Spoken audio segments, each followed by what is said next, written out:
सभी को नमस्कार। सनातन संस्था और हिंदू जनजागृति समिति की ओर से बच्चों के लिए ऑनलाइन बाल संस्कार वर्ग ये उपक्रम हम ले रहे हैं। इस उपक्रम का उद्देश्य आप सभी को भी अब पता ही चला होगा। आजकल हम देखते हैं घर पे माँ पिताजी दोनों भी नौकरी करते हैं। घर में दादा दादी नाना नानी रहे ऐसे होता ही है, ऐसे भी नहीं होता। इसलिए पूर्व काल में बच्चों के मन पर जो अच्छे संस्कार होते हैं वो अभी कम मात्रा में होते हैं।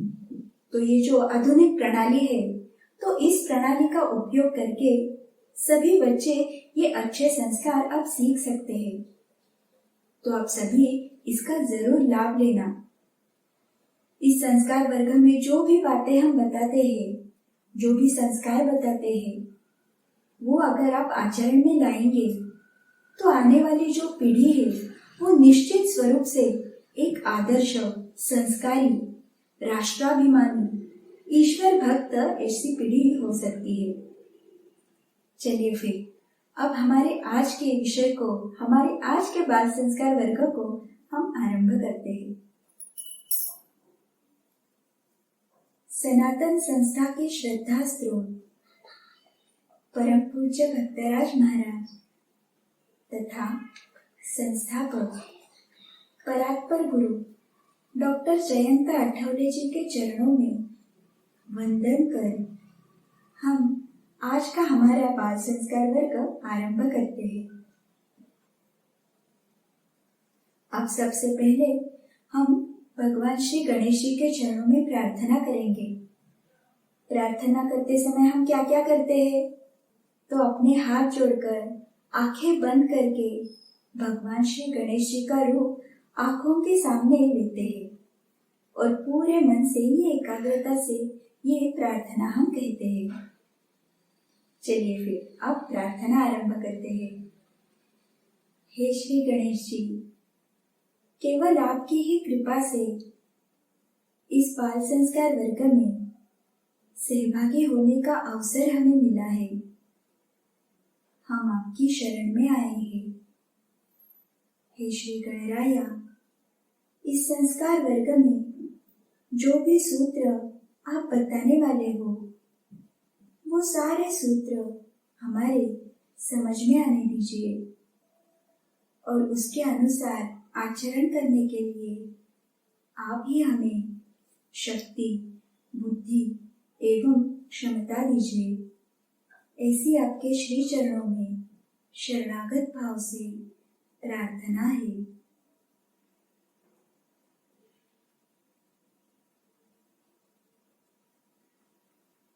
अब हम भगवान श्री गणेश जी का श्लोक एक साथ कहेंगे।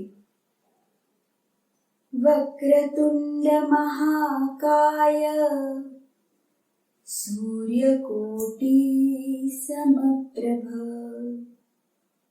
निर्विघ्नं कुरु मे देव सर्वकार्येषु सर्वदा।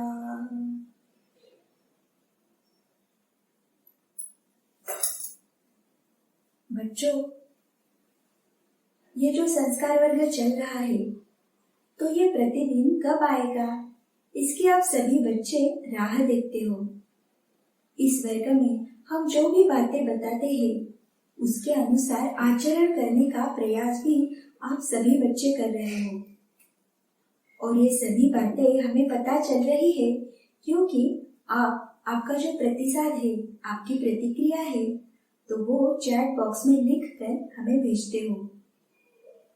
बच्चों के माता पिताओं से भी नम्र विनती है, अपने बच्चे की प्रतिक्रिया लिखने के उपरांत उसके सामने बच्चे का नाम, जिले का नाम तथा आपका संपर्क क्रमांक भी अवश्य लिखना। चलो फिर अब आज हमें कौन से बच्चों ने उनकी प्रतिक्रियाएं भेजी है तो वो अब हम देखते हैं।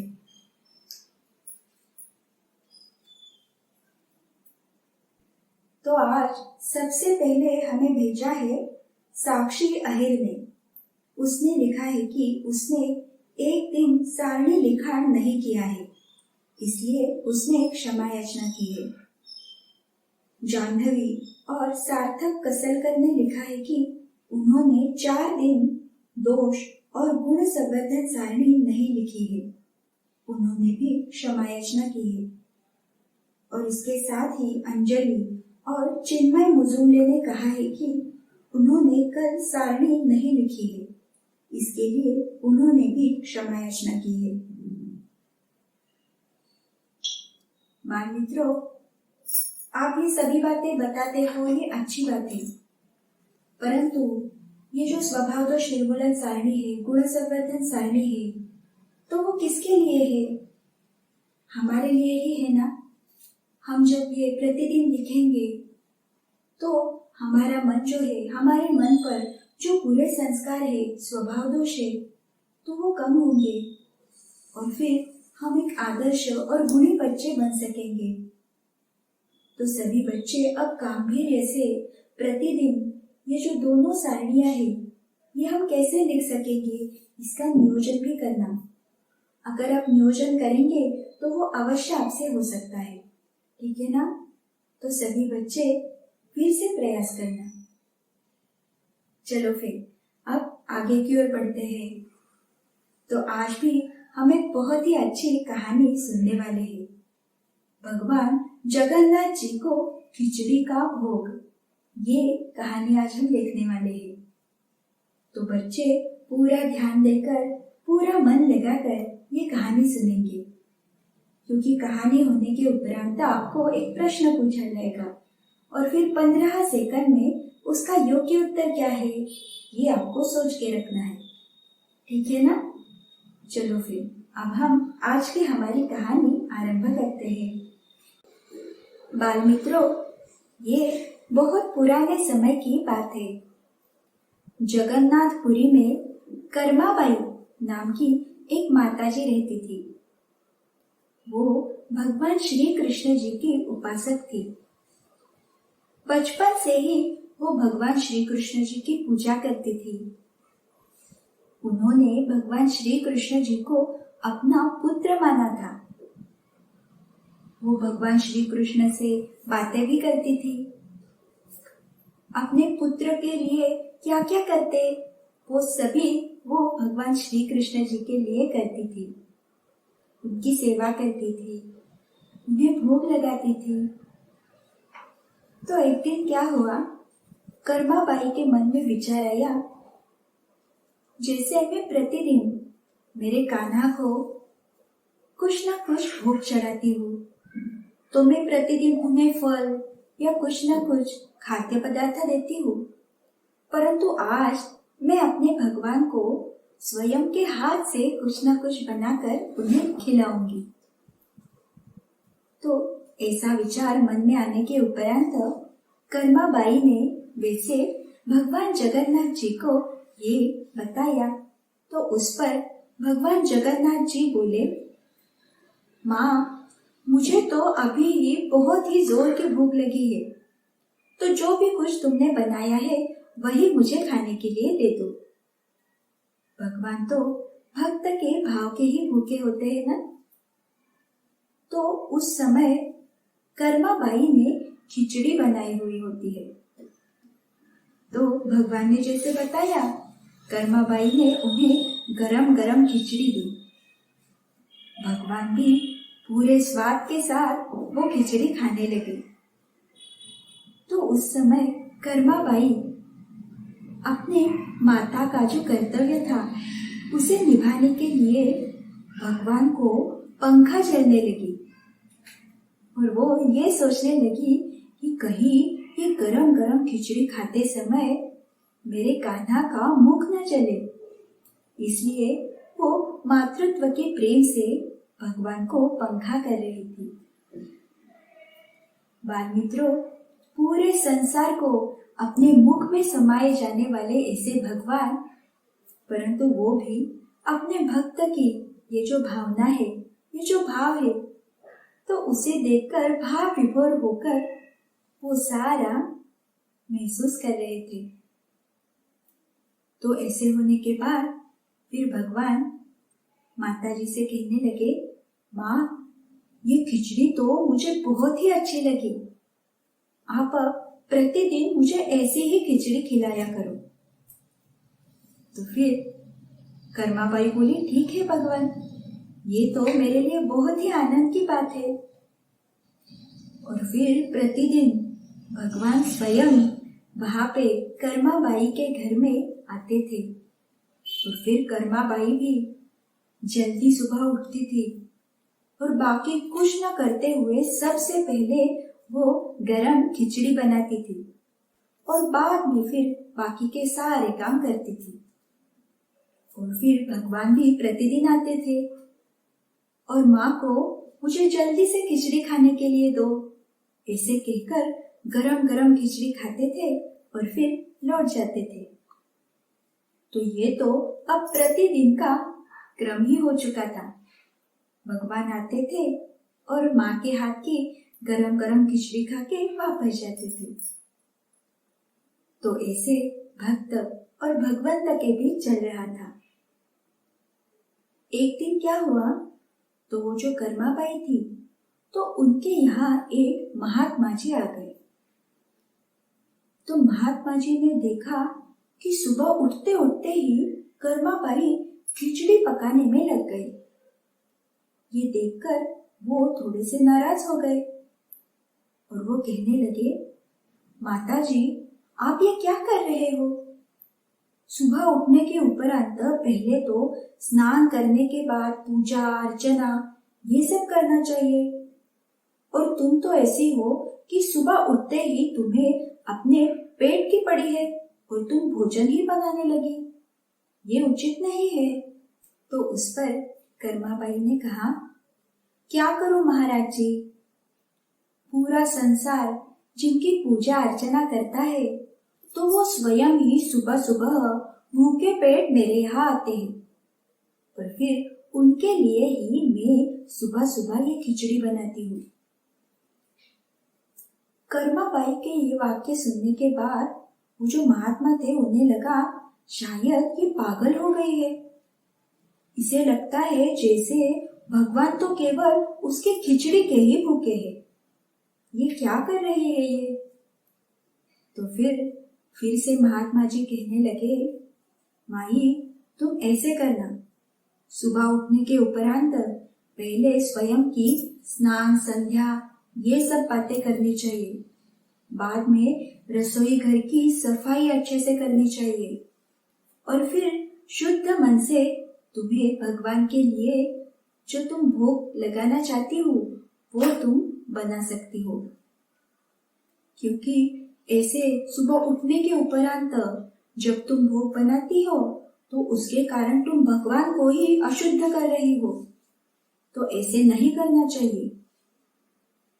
महात्मा जी के ये सारे वचन सुनने के उपरांत फिर कर्माबाई को भी लगा, ये जो बता रहे हैं वो सत्य ही है और मुझे ऐसे ही करना चाहिए। और फिर दूसरा दिन आता है। तो फिर दूसरे दिन कर्माबाई ने निश्चय किया कि अब मैं महात्मा ने मुझे जैसे बताया है उसी के अनुसार सभी कृति करूंगी। दूसरे दिन सुबह जल्दी जल्दी भगवान आ जाते हैं घर पे और फिर कहने लगते हैं, माँ, मेरी खिचड़ी कहाँ है? मुझे जोर की भूख लगी है। तो उस पर कर्माबाई कहती है, भगवान, मैं स्नान कर रही हूँ, आपको थोड़ी देर रुकना पड़ेगा। तो फिर भगवान खड़े रहते हैं। थोड़ी देर के बाद वो पुनः पूछते हैं, माँ, हो गया क्या? जल्दी मुझे खाने के लिए खिचड़ी दो। अब मेरा जो मंदिर है उसके पट खुल जाएंगे, उसके पहले मुझे मंदिर में पहुंचना चाहिए। उसके ऊपर फिर से कर्माबाई कहती है, हाँ हाँ भगवान, मैं अभी रसोई घर की साफ सफाई कर रही हूँ और उसके उपरांत मैं आपको तुरंत खिचड़ी खिलाऊंगी। तो फिर ये सब उसका जो कार्य था वो पूर्ण होने के उपरांत कर्माबाई ने भगवान जगन्नाथ जी को गरम गरम खिचड़ी दे दी। भगवान को देर हो चुकी थी। तो भगवान ने ऐसे ही जल्दी जल्दी में वो खिचड़ी खा ली। और खिचड़ी खाते समय उन्होंने पानी भी नहीं पिया, मुख भी नहीं धोया। वैसे ही वो दौड़ते दौड़ते मंदिर में जाने के लिए निकल गए। परंतु जैसे प्रतिदिन माँ खिचड़ी बनाती थी, उसका जो स्वाद रहता था, उसमें जो भाव रहता था, वो आज भगवान को नहीं लगा। परंतु भगवान वैसे ही वो जल्दी जल्दी खाकर बाहर निकलने लगे। तब बाहर उन्हें वो महात्मा जी दिखाई दिए। तब भगवान के ध्यान में आया कि आज मेरी माँ ने जो भी ये सारी कृति की, तो ये इन महात्मा के कारण ही होगा। उन्होंने ही माँ को गलत पट्टी पढ़ाई होगी। तो फिर वहां से भगवान मंदिर में जाते हैं। इधर मंदिर के जो पुजारी थे, तो वो मंदिर के पट खोलते हैं और वो जब मंदिर में भगवान जी की तरफ देखते हैं, तो क्या भगवान के मुख को खिचड़ी लगी हुई है। पुजारी को कुछ समझ नहीं आता, तो वो पूछते हैं, हे भगवान, आपके मुख को खिचड़ी कैसे लगी है? अभी तो हमने भोग भी नहीं लगाया है। तो उस पर भगवान जगन्नाथ जी उस पुजारी से कहते हैं, जी हाँ, मैं प्रतिदिन सुबह सुबह मेरी जो माँ है कर्माबाई, तो उसके घर में जाकर गरम गरम खिचड़ी खाता हूँ। परंतु उसके घर में कोई तो महात्मा जी आ गए हैं और वो मेरी माँ को गलत पट्टी सिखा रहे हैं। तो तुम अभी के अभी वहां पे जाओ और वो जो महात्मा है उन्हें अच्छे से समझाओ। ऐसे कहने पर फिर पुजारी जी कर्माबाई के घर पे पहुंच जाते हैं और वहां पे वो जो महात्मा थे वो उन्हें मिलते हैं। और फिर पुजारी ने सारी बातें जाकर महात्मा जी से बताई। उन्होंने बताया कि भगवान भाव के भूखे होते हैं, उन्हें अन्य किसी भी बात का कोई ध्यान नहीं होता। तो ये सुनने के उपरांत महात्मा जी घबरा गए और वो तुरंत कर्माबाई के पास पहुंच गए और उन्हें कहने लगे, माता जी, मुझे क्षमा कीजिए। ये जो नियम धर्म ये सब जो है ना, वो हमारे जैसे संतों के लिए है। आप तो पहले जैसे खिचड़ी बनाती थी, वैसे ही उसी प्रकार से भगवान के लिए खिचड़ी बनाते ही रहना। तो फिर दूसरे दिन से फिर से कर्माबाई भगवान के लिए पूरे भाव से, भक्ति भाव से खिचड़ी बनाने लगी। और फिर भगवान फिर से प्रतिदिन उसके घर में आते थे, खिचड़ी का भोग लगाते थे और फिर मंदिर जाते थे। तो ऐसे ही प्रतिदिन चलता रहा। बहुत साल ऐसे ही बीत गए। कर्माबाई अब बूढ़ी हो चुकी थी, परंतु फिर भी उसके मन का जो भाव था वो कम नहीं हुआ था। वो उसी भाव से निरंतर भगवान के लिए खिचड़ी बनाती थी और भगवान भी दौड़े दौड़े आकर एकदम आनंद से खिचड़ी को भोग लगाते थे। परंतु एक दिन फिर कर्माबाई की मृत्यु हो गई। उस दिन जब पुजारी ने मंदिर के पट खोले, तो उन्होंने देखा कि भगवान के आंखों से अश्रु बह रहे हैं, भगवान रो रहे हैं। ये देखने के उपरांत पुजारी ने पूछा, हे भगवान, आपको क्या हुआ? आप इस प्रकार क्यों रो रहे हो? तो फिर भगवान बोले, क्या करूं पुजारी जी, इतने सालों तक मैं मेरी माँ के हाथों की, यानी मेरी जो भक्त थी कर्माबाई, उसके हाथों की खिचड़ी खाता था और उसके कारण मुझे परमानंद मिलता था। परंतु अब कर्माबाई नहीं रही, तो मुझे ऐसी अच्छी खिचड़ी अब कौन खिलाएगा? तो उस पर पुजारी कहने लगे, हे प्रभु, आपको इसके उपरांत माँ की कमी हम कभी भी महसूस नहीं होने देंगे। अब इसके बाद आपको सबसे पहले खिचड़ी का ही भोग हम लगाएंगे। और बाल मित्रों, आपको पता है क्या, अभी भी भगवान जगन्नाथ जी को खिचड़ी का भोग लगाते हैं। तो ये पूरी कथा सभी को अच्छे से ध्यान में आई ना? भक्त और भगवान के बीच की ये जो सारी कथाएं हैं, तो उससे हम उनकी जो अटूट आस्था है, अटूट विश्वास है, यही हमें पहचानने में आता है। और भगवान भी केवल और केवल सच्चे और पवित्र भाव के भूखे रहते हैं। तो हमें भी इसी प्रकार अपने भाव से ही भगवान को प्रसन्न करवा के लेना चाहिए।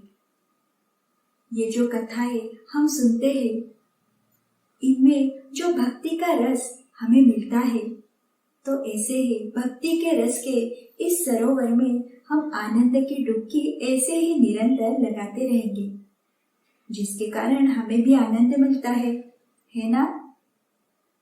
चलो फिर अब आज का प्रश्न क्या है, ये हम देखते हैं। कर्माबाई प्रतिदिन भगवान जगन्नाथ को किसका भोग लगाती थी? और इसके पर्याय है 1 फलों का, 2 मिठाई का, या 3 खिचड़ी का।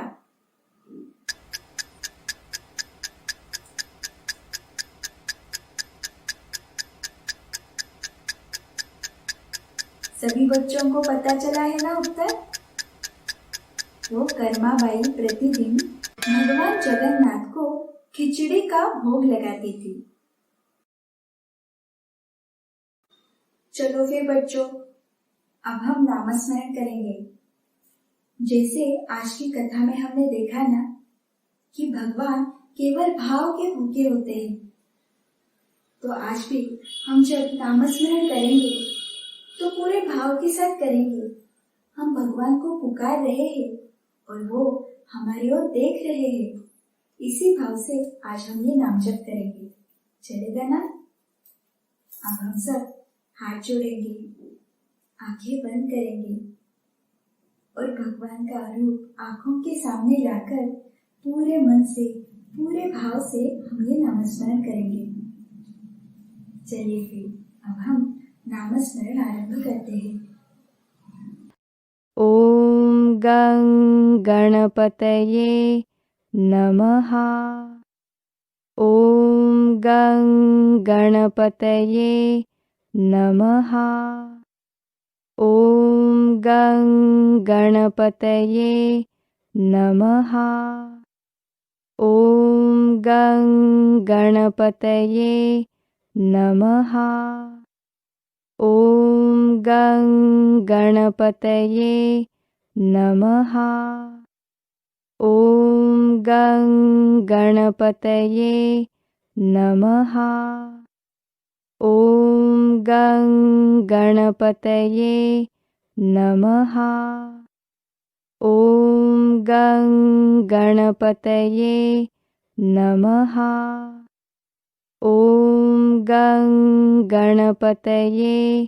नमः।